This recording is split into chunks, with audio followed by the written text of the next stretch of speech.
बिस्मिल्लाहिर्रहमानिर्रहीम। अस्सलाम वालेकुम नाज़रीन, आपका अपना मेज़बान नसीम अकमल खान आपकी खिदमत में हाज़िर है। अच्छा यारो, मैं अज तुहाडे नाल एक गल करनी है कि शाम के टाइम ना थोड़ा जिहा यार अपने वास्ते भी सारा दिन अपनी ज़िंदगी की जद्दोजहद असी लोग नसते हैं। सन थोड़ा जिहा टाइम शाम न कढ़ना चाहिए अपनी ज़ात वास्ते।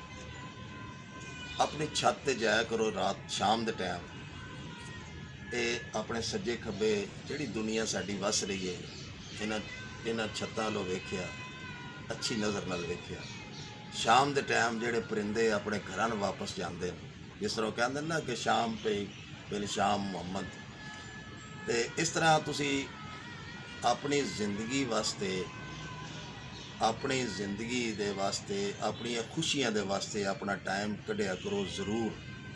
और ये अपने छत उत्ते टाइम देने का मकसद ये होता है कि बंदा थोड़ा टहलदा है, नाल थोड़ी थोड़ी चाय पींदा है चुस्कियां दे नाल, ते काफ़ी चीज़ां बंदे दे ज़हन दे विचों।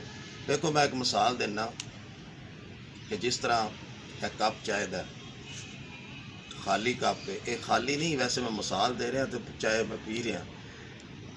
अगर इस कप की तरह इस कप के विच अगर दोबारा चाय आ सकती है तो तुसी अपनी ज़िंदगी दोबारा खुशियां भी लिया सकते हो। क्यों नहीं लिया यार? इंसान के अंदर खुद बहुत सारिया रौनक, इंसान के अंदर खुद बहुत सारिया रौनक जड़ियाँ असी अंदरों कढ़िए तो कढ़ना चाहिए, कढ़ सकते हैं। बाकी यह चीज़ां असी कई लोग सोचते हैं कि यार वो की कर रहा है, ये की हो रहा है, इस तरह नहीं होना चाहिए, वो की खा रहा, मैं की खा रहा, वो की पी रहा। वो जो खांदा खावे, तुसी अपना मन अपने दूसरे वास्ते साफ रखो, अपना किरदार जड़ा दूसरे वास्ते ठीक रखो, किसी के किरदार ते उंगली बिल्कुल ना उठाओ। मेरे तो एक शेर याद आ गया कि किरदार की अजमत को रुसवा न किया हमने, धोखे तो बहुत खाए लेकिन धोखा न दिया हमने। धोखे कदी कदी जिंदगी लोग दे जाते, तुसी किसी ने कदी धोखा ना दिओ, ये बहुत अजमत है।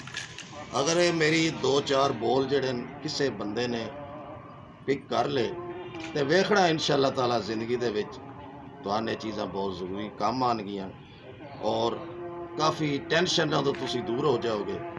और इस दे नाल ही अज दा मैं प्रोग्राम ख़त्म करदा ते इजाज़त चाहना। नाज़रीन, अपनी दुआवां च हमेशा याद रखना और साड़ियाँ दुआवां हमेशा तुहाडे नाल। अल्लाह हाफिज़।